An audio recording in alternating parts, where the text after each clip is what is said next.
Hi, welcome to the Brett Anthony Show, and welcome to a show that is featured on the 4th of July. That's right, the 250th year we are celebrating the birth of our country. Amazing that we're still here. Now, the Democrats are trying to change and destroy our country, but that's why we're doing this patriotic conservative broadcast. We're going to be doing this podcast as much as we can, leading all the way up and through the midterms. You might ask, why am I doing this? Well, I'm doing this because I had to do something. I had to do something for my country. I had to do something for my president. I had to do something for my God. And I'm imploring you to think about this. Think about how you can give back to your state, to your country, to your city, and get involved with your local Republican Party. Maybe you walk a precinct for this upcoming election. Maybe you do a phone bank. But whatever you do, I implore you to try to do something. We have to win these midterms. This is the most important midterm election we have ever faced in our country. If you've been paying attention to politics and the political landscape, you know that the Democrats have gone full communist. This is dangerous. If they get in power, we lose our power. We get our guns further restricted. We get our speech further restricted. None of us want that. And that's why we need to do what we can, whether it's doing a podcast, whether it's walking a precinct, giving time back to your local Republican Party. We need to do those things. So here, as you see me doing this right now, I have my Got Liberty shirt on. It's the 4th of July. I'll tell you where I got this shirt from. But this is the most important election that we're facing. But given that this is the 4th of July, I want to share a speech with you, which was one of the most significant speeches in American history. So if you bear with me, I'm going to read it. We'll talk a little bit about it afterwards and share a few other things, like a movie that my wife and I saw today about George Washington. So here's the speech. No man thinks more highly than I do of the patriotism as well as abilities of the very worthy gentlemen who have just addressed the House. But different men often see the same subject in different lights, and therefore I hope it will not be thought disrespectful to those gentlemen if, entertaining as I do opinions of a character very opposite to theirs, I shall speak forth my sentiments freely and without reserve. This is no time for ceremony. The questioning before the House is one of an awful moment to this country. For my own part, I consider it nothing less than the question of freedom or slavery, and in proportion to the magnitude of the subject ought to be the freedom of the debate. It is only in this way that we can hope to arrive at truth and fulfill the great responsibility which we hold to God and our country. Should I keep back my opinions at such a time through fear of giving offense, I should consider myself as guilty of treason towards my country and an act of disloyalty toward the majesty of heaven, which I revere above all earthly kings. Mr. President, it is natural for man to indulge in illusion of hope. We are apt to shut our eyes against a painful truth and listen to the song of the siren till she transforms us into beasts. Is this the part of wise men engaged in a great and arduous struggle for liberty? Are we disposed to be of that number of those who, having eyes, see not, and having ears, hear not, the things which so nearly concern the temporal salvation? For my part, whatever anguish of spirit at my cost, I'm willing to know the whole truth, to know the worst, and to provide for it. I have but one lamp by which my feet are guided, and that is the lamp of experience. I know of no way of judging the future but by the past. And judging the past, I wish to know what there has been in the conduct of the British ministry for the last 10 years to justify those hopes with which gentlemen have been pleased to solace themselves and the House. Is it that insidious smile with which one petition has been lately received? Trust not, sir. It will not prove a snare to your feet. Suffer not yourselves to be betrayed with a kiss. Ask yourselves how this gracious reception of our petition comports with those warlike preparations which cover our waters and darken our land. Are fleets and armies necessary to work of love and reconciliation? Have we shown ourselves so unwilling to be reconciled that force must be called in to win back our love? Let us not deceive ourselves, sir. These are the implements of war and subjugation, the last arguments to which kings resort. I ask, gentlemen, sir, what means this martial array if its purpose be not to force us into submission? Can gentlemen assign any other possible motive for it? Has Great Britain an enemy in this quarter of the world to call for all this accumulation of navies and armies? No, sir, she has none. They are meant for us. They can be meant for no other. They are sent over to bind and rivet upon us those chains which the British ministry have been so long forging. And what have we to oppose to them? Shall we try argument? Sir, we have been trying that for the last 10 years. Have we anything new to offer upon the subject? Nothing. We have held the subject up in every light of which is capable, but it has all been in vain. Shall we resort to entreaty and humble supplication? What terms shall we find which have not been already exhausted? Let us not, I beseech you, sir, deceive ourselves. Sir, we have done everything that can be done to avert the storm which is now coming on. We have petitioned, we have pled, we have supplicated, we have prostrated ourselves before the throne and have implored for intervention to arrest the tyrannical hands of the ministry and parliament. Our petitions have been slighted. Our pleadings have produced additional violence and insult. Our supplications have been disregarded, and we have been spurned with contempt from the foot of the throne. In vain, after these things, may we indulge the fond hope of peace and reconciliation?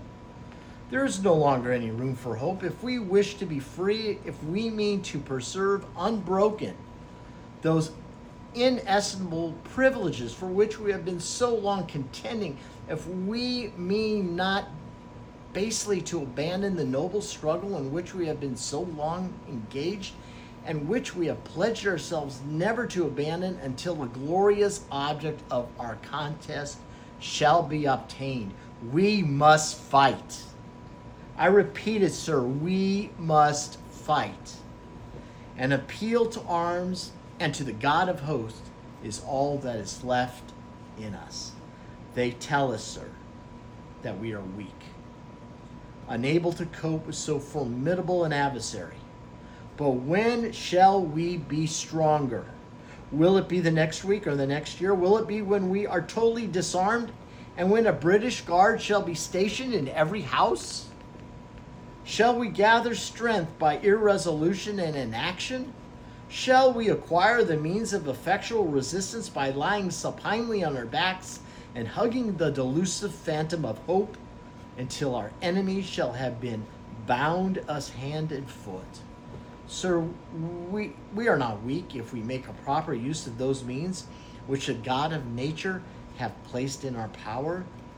The millions of people armed in the holy cause of liberty and in such a country as that which we possess are invincible by any force which our enemy can send against us. Besides, sir, we shall not fight our battles alone.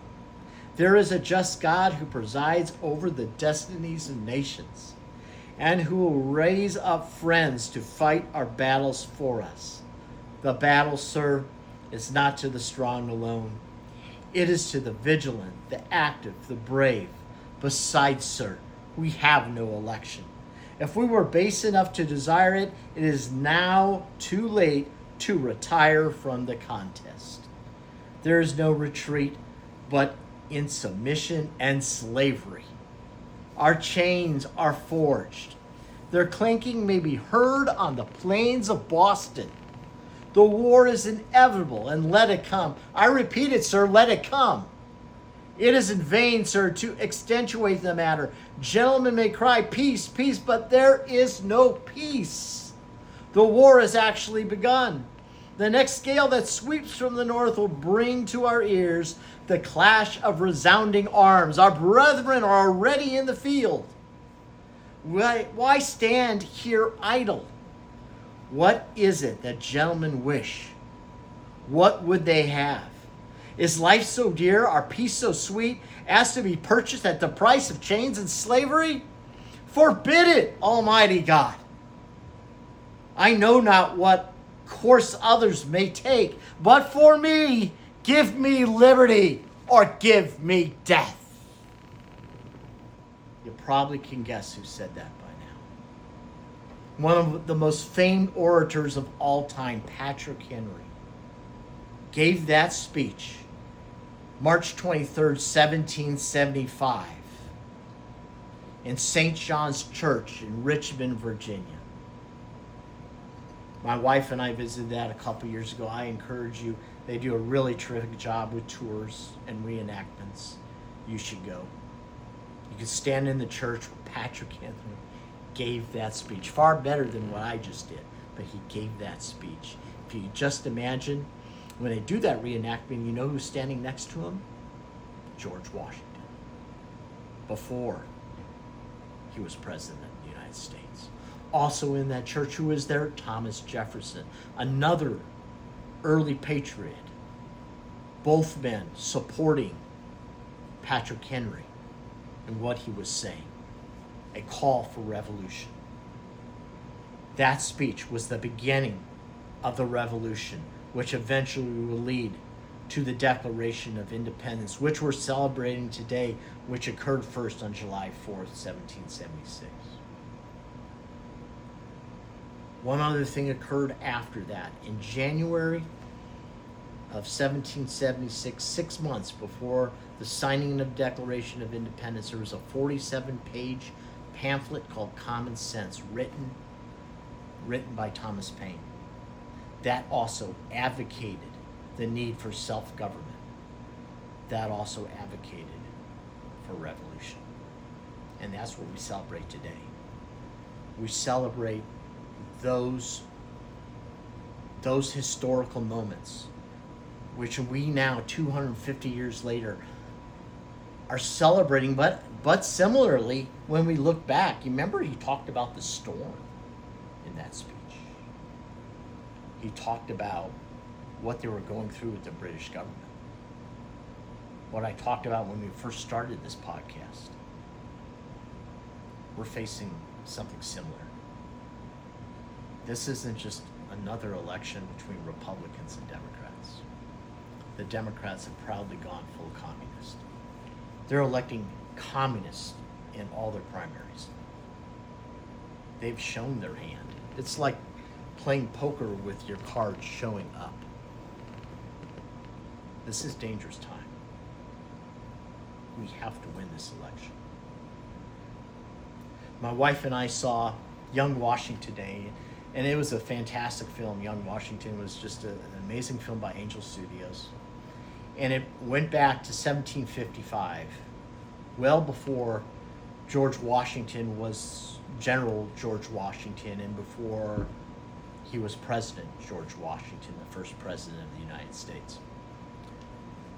And what was interesting, and the parallel I was thinking about when I was watching it, particularly near the end of the movie, when a lot of it was taking place with the French and Indian War, and George Washington ironically was on the side of the British, because it wasn't until 20 years after this that the colonists started rising up and were tired of the taxation without representation, were tired of the monarchy in their business, and wanted to finally be a free country. So this was 20 years prior. And you see the bravery of George Washington. You see a person who have been influenced by the Lord Jesus Christ fighting on the battlefield. And near the end of that movie, he is getting shot at. There are bullets that are shown in his vest, and he is asked by the Indians who were shooting at him on behalf of the French, "How did you not die?" And then when he gets back, and the British hierarchy, "How did you not die?" They say, "How did you not die?" And they realized that he has been chosen by a higher force. Because we know what he would become. He would become a great general. He would lead us to victory. And he would become the first president of the United States of America. And what does that remind you of? It reminds you how God chooses these leaders. He chose Washington and he protected him. He wasn't done with him yet. And who else did he choose? Who else was hit by a bullet in Butler, Pennsylvania? Shot in the head. But if it weren't for God just moving his head just slightly, he would have been assassinated. 250 years later, that was President Donald J. Trump, leading our country against the perils of the deep state, against the perils of the Democrat/Communist Party. And we have to ask ourselves, what can we do to support our president? What was also interesting about Patrick Henry, and ironic, is that he found his footing as an orator and an attorney. But you know what he didn't succeed with? He didn't succeed as a business owner. He didn't succeed as a farmer. We have a president today who did succeed as a business owner. But he put that aside because he loves our country, because he loves his family, because he loves his grandchildren, and he wants to see them prosper well after he's gone. That's the kind of president and the kind of man that we have as our president. And we need to support him as much as possible. We need to get him and get the Republicans through this next midterm election so we can see further prosperity, so we can see our country revitalized. So as the president sees, we can see America made great again. But we can't do that alone. We need everybody to do their part. Thank you for bearing with me today for that speech. I hope it encourages you. I hope you look into our history more. I hope you visit St. John's Church. It's really a neat place to go to experience where our nation started, where the revolution started. Thank you again for tuning in to the Brett Anthony Show. I hope you have a great remainder of your 4th of July, a great remainder of your weekend, and a great remainder of your July in 2026. And we'll see you next time at the Brett Anthony Show. Thank you.